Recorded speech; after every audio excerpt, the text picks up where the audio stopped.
আমরা সবাই চাকর হওয়ার মানসিকতা নিয়েই বড় হই। দুর্ভাগ্যজনক একটা বাস্তবতা। চাকরি করা নাজায়েজ না, নিষেধ না।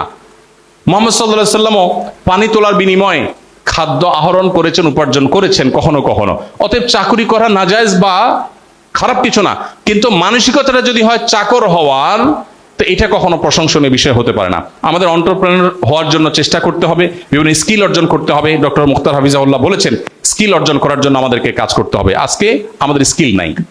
আমি নিউজিল্যান্ডে একবার সফর করেছি, সেখানে দেখেছি যে আমাদের বাংলাদেশিদের একটা সংগঠন আছে, ওরাই মূলত আমাকে ইনভাইট করেছিল। 2000 ইয়াং মানুষ, তো তারা সবাই স্কিলড, কিন্তু তারা অনেক বেশি এডুকেটেড না, অর্থাৎ কেউই সম্ভবত গ্রাজুয়েট না, আন্ডার গ্রাজুয়েট, বাট সবাই স্কিলড। তো তারা আমাকে বললো, ভাই আমাদের শুধু এই দেশে না, আমরা অনেকে সিঙ্গাপুরে ছিলাম, এই দেশে সারা দুনিয়াতে আমাদের যতটা কদর এখানে যারা শিক্ষিত আমাদের দেশ থেকে আসেন তাদের কদর আমাদের অর্ধেকও না। আমি খবর নিলাম ওনাদের কাছে জিজ্ঞেস করে, শিক্ষিতরাও যারা এডুকেটেড যারা, তারা বললো হ্যাঁ ঘটনা সত্য। ওরা যদি 7 থেকে 8,000 ডলারও কামাই করতে পারে, আমাদের জন্য স্যালারি হায়েস্ট 3-4 হাজার ডলারের বেশি আমরা যেতে পারি না।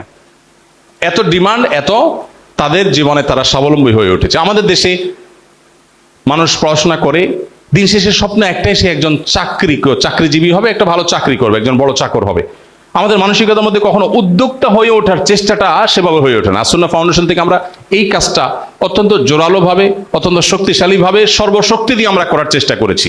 2.5 লক্ষ স্কোয়ার ফিটের মধ্যে আমরা 14-15টা ডিপার্টমেন্টে আমরা স্কিল ডেভেলপমেন্ট প্রশিক্ষণ দিচ্ছি এবং তরুণদেরকে আমরা উদ্বুদ্ধ করছি যে কিছু একটা শিখে তুমি শুরু করো, ইনশাআল্লাহ তোমার পথের সামনে আল্লাহ তাআলা মসৃণ পথ দিবেন, বারাকা দিবেন। অতএব আমাদের জীবনে আমাদের অর্থ